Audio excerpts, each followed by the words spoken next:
All right, dear Manchester United fans, let's talk about our game versus Everton. Yes, I think that is a must-win game because Manchester United is looking at getting a stranglehold of their opportunity to be in the Premier League this season. Yes, we are in the top four already, but we are not guaranteed in the top four because we have Chelsea on our tail, trying to, take us off there and get into that position. So it will be a very, very important game against Manchester United. With Manchester United against Everton. And if you look at it, we have a winning team already.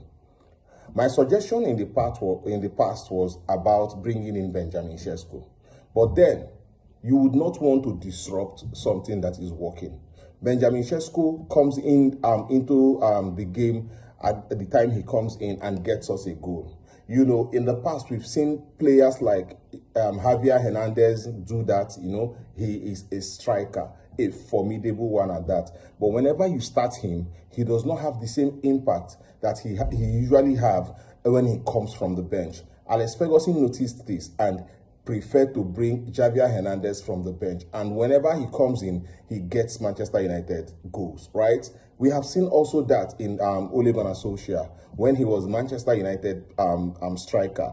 A very good striker. If you watch him, if you watch how he took command of the ball, how he strikes the ball, you know that this is a formidable striker. Why would he be sitting on the bench? But then, it is understood in the Sir Alex Ferguson era that Manchester United is a family and everybody has a role to play. It does not, the minute these days, that time does not count. What counts is that you have a role to play and you play it. Ole Gunnar Solskjaer had a role to play. He had, in an interview, he made it clear that Alex Ferguson told him, if this happens, then you come in, you do this. And it feels like Alex Ferguson was like a magician. No, because he knew his players, he had roles for the players, and he predicted how the other team would play, how he would make the other team play. And it all worked out for Sir Alex Ferguson. And now, this is Michael Carrick,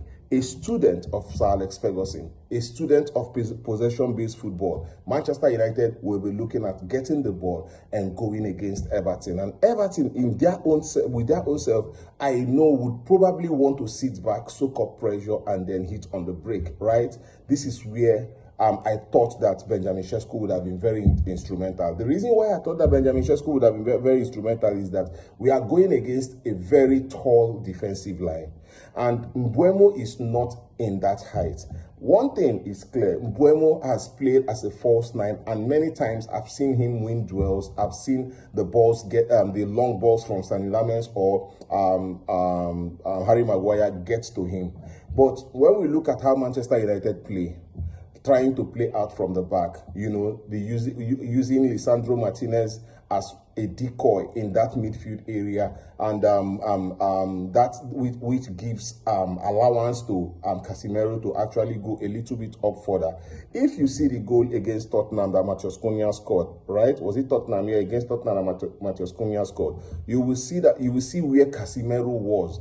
That was because Manchester United played out from the back, made sure they shifted Tottenham back, and you will see Lisandro Martinez being a very good distributor of the ball. So for us now, it will be getting into the back line of the Everton team, get into those back line, mount players in between them that would get into, half spaces, because it will be very, very instrumental. We can have players like Lisandro Martinez, we can have players like Kobe Mainu, Bruno Fernandes, and Casemiro play through balls in.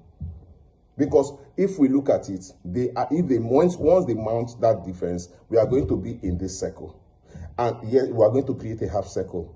And it will be Lisandro Martinez, Kobe Mainu, what's his name? Casemiro, Bruno Fernandes loitering around there. So we can make use of the experience of our players and the agility. Now we play more with Cunha. We know how Cunha is a maverick player. He's a player that can decide to take it on by himself. do it all by himself. And that is something that I love about him. And that is something that endeared him so much to Ruben Amorim, being able to take up the ball and run with it. So if we look at all of this, that Manchester United have the players to do the job against Everton. It is just about the belief, the understanding, right? We should be going there as a family. Manchester United needs to understand that. You see, Matheus Cunha will understand. Players like Matheus Cunha understands that Manchester United is like a family. Players like Lisandro Martinez. So everybody has a role to play. And once they understand that we all have a role to play, regardless of where you are, on the bench, playing, everybody is intertwined together, knowing that if this person coughs out and I come on, I have something to do. And that is why I see the importance of leaving players like Joshua Zirkzee around, because these guys are, even in as much as they are not regular players, but they are players who can actually give Manchester United a different dimension, a different dynamic to the game. So I just think that come Monday, it is a must-win game, and Manchester United will be on the front foot. Tell me what you think in the comment section. Let's talk about it.